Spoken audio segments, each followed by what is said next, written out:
The Pentagon just lost a war they didn't know they were fighting. 670 tons of silver, required for the most classified stealth program in American military history. But the silver isn't coming. China made sure of that. And without this metal, America's next generation invisible aircraft will never leave the ground. This isn't about trade disputes or economic competition.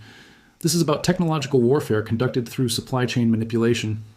China didn't attack American military bases or hack Pentagon computers. They did something far more devastating. They cut off the silver supplies that American military supremacy depends on.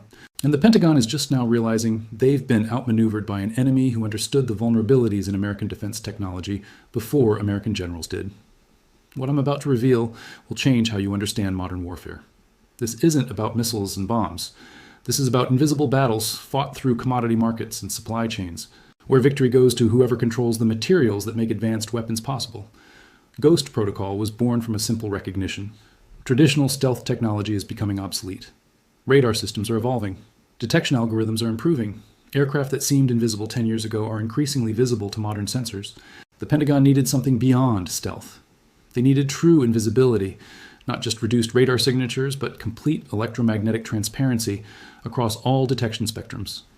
The breakthrough came from materials science rather than aerodynamics. Scientists at Lockheed's Skunk Works discovered that silver nanoparticles, arranged in specific crystalline structures, could bend electromagnetic waves around aircraft surfaces, not reflecting them like traditional stealth coatings, not absorbing them like current radar-absorbent materials, actually redirecting them so that aircraft became genuinely invisible to electronic detection. Ghost Protocol aircraft wouldn't just have reduced radar cross-sections, they would have zero electromagnetic signatures across all wavelengths, invisible to radar, infrared, electromagnetic sensors, and even visual detection systems. True invisibility, achieved through advanced silver nanotechnology that requires more precious metal than any military program in history. The technical specifications are staggering. Each Ghost Protocol aircraft requires 2.8 tons of 99.99% pure silver for the electromagnetic invisibility coating. The silver must be processed into nanoparticles smaller than any previous military application, then arranged in crystalline matrices that take months to manufacture correctly. The Pentagon planned to build 240 Ghost Protocol aircraft over 5 years.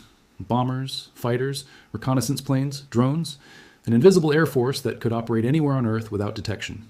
670 tons of silver, more silver than most countries import for all industrial purposes combined. All dedicated to making American aircraft completely invisible to enemy detection systems.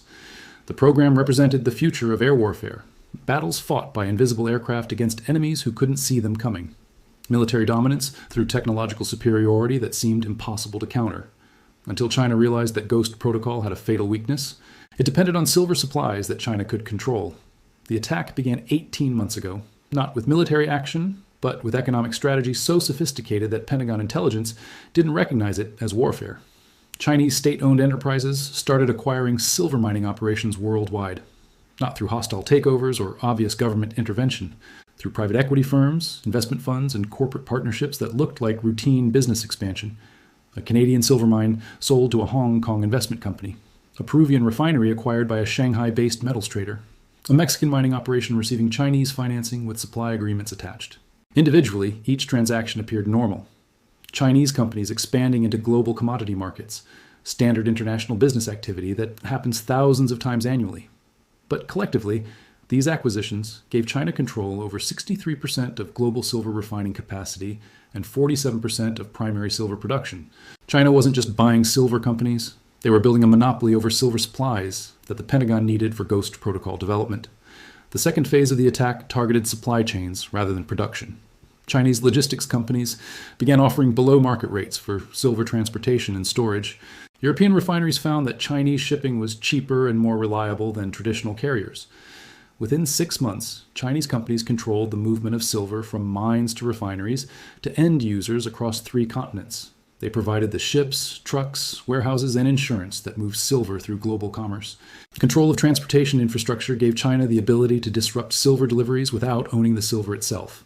Delays in shipping, problems with customs documentation, issues with warehouse availability, all plausible business complications that could halt silver flows when China decided to activate them.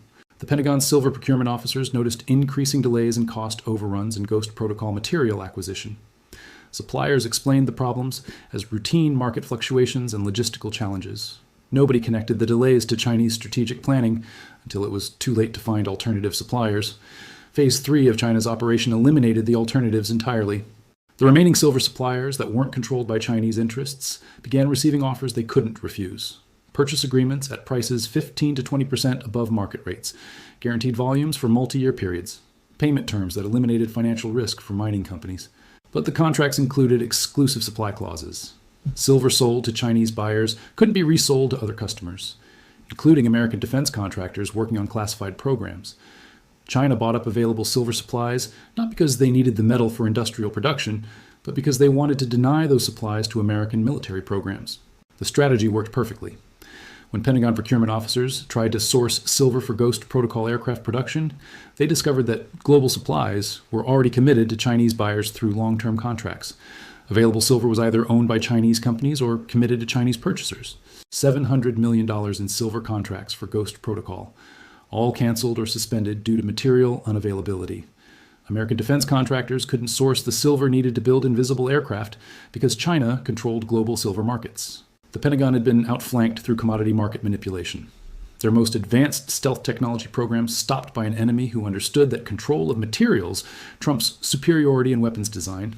But the implications go far beyond Ghost Protocol. China's silver market control threatens every American military system that depends on silver technology. Advanced electronics, guidance systems, communication equipment, radar installations. All of these require silver components that American defense contractors can no longer reliably source. China can selectively deny silver supplies to specific American weapons programs while maintaining silver access for civilian industries. They can allow silver for consumer electronics while blocking silver for military applications. Surgical supply chain warfare that targets American military capabilities without affecting broader economic relationships. And the Pentagon is discovering that almost every advanced American weapon system has silver dependencies that make them vulnerable to Chinese supply chain control. The F-35 fighter program requires silver for avionics and sensor systems. The Virginia-class submarine program uses silver in sonar arrays and communication equipment. Patriot missile systems depend on silver components for guidance and targeting. China can degrade American military readiness by controlling silver access to these programs. Not through direct military confrontation, but through resource denial that makes American weapons impossible to manufacture or maintain. Supply chain warfare has replaced conventional military competition as the primary battleground for technological supremacy. The Ghost Protocol sabotage was just the opening move in a broader Chinese strategy to neutralize American military advantages through materials control. Intelligence assessments suggest that China is applying similar strategies to other critical military materials: rare earth elements for advanced electronics, lithium for battery systems, titanium for aircraft construction. American military technology depends on global supply chains that China is systematically compromising. Each material shortage creates vulnerabilities that Chinese strategists can exploit during future conflicts. The Pentagon is waking up to the reality that their technological superiority exists only as long as China allows American access to critical materials. But developing alternative supply sources isn't simple or fast. Silver mining operations take years to develop. Refining facilities require massive capital investments. Transportation networks need infrastructure that doesn't exist. China spent decades building control over silver supply chains. America has months to find alternatives before Ghost Protocol and other silver-dependent programs become impossible to continue. The timeline creates unprecedented pressure on American military planners. Accept technological inferiority through material shortages, or find ways to secure silver supplies that don't depend on Chinese cooperation. Pentagon leadership is exploring options that range from diplomatic to military. Negotiations with allied countries for priority silver access. Economic incentives for American companies to develop domestic silver production. Strategic partnerships with non-Chinese suppliers worldwide. But China anticipates these responses. They're already negotiating exclusive supply agreements with Australian mining companies. They're providing financing for Canadian refinery expansion in exchange for supply guarantees. They're offering infrastructure investments to African countries with undeveloped silver deposits. China is locking up future silver supplies faster than America can develop alternative sources. The competition has become a race between Chinese market consolidation and American supply chain diversification, with American military supremacy hanging in the balance. And early indicators suggest that China is winning the race. Ghost Protocol aircraft will never achieve operational capability without the silver needed for electromagnetic invisibility coatings.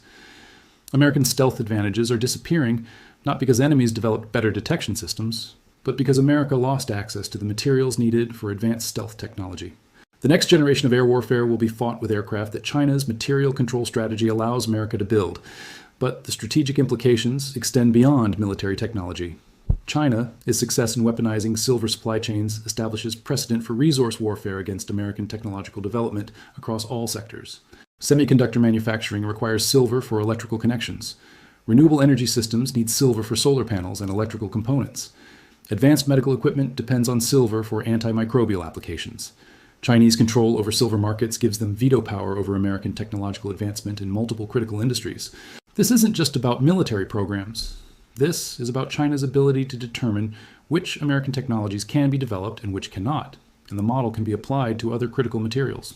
If supply chain warfare succeeds against Ghost Protocol, China will replicate the strategy against American technologies that depend on rare earths, lithium, cobalt, and other materials that Chinese companies increasingly control. American technological leadership could disappear not through innovation gaps, but through resource denial that makes innovation impossible to implement. The Pentagon's Ghost Protocol failure is a preview of systematic American technological decline orchestrated through Chinese control of global supply chains. Military leaders are privately acknowledging that America needs to fundamentally restructure how it thinks about national security. Not just military threats and diplomatic challenges, but resource security and supply chain vulnerabilities that can neutralize American advantages without conventional warfare. The enemy isn't at the gates. The enemy controls the materials needed to build the gates. But addressing supply chain vulnerabilities requires investments and policy changes that Congress hasn't authorized and American companies resist implementing. Domestic silver mining faces environmental regulations, permitting delays and cost structures that make it uncompetitive with Chinese-controlled international supplies. American companies prefer cheaper imported materials over expensive domestic alternatives. Building supply chain independence requires political will and economic sacrifices that democratic systems struggle to sustain over the timeframes required for mining and refining infrastructure development. China's authoritarian system gives them strategic planning capabilities that American democracy cannot match. They can make 15-year commitments to supply chain control, while America struggles with 2-year budget cycles and changing political priorities. The systemic advantages that enable Chinese supply chain warfare are structural features of their political system rather than temporary tactical decisions, which means that American responses need to be equally systemic.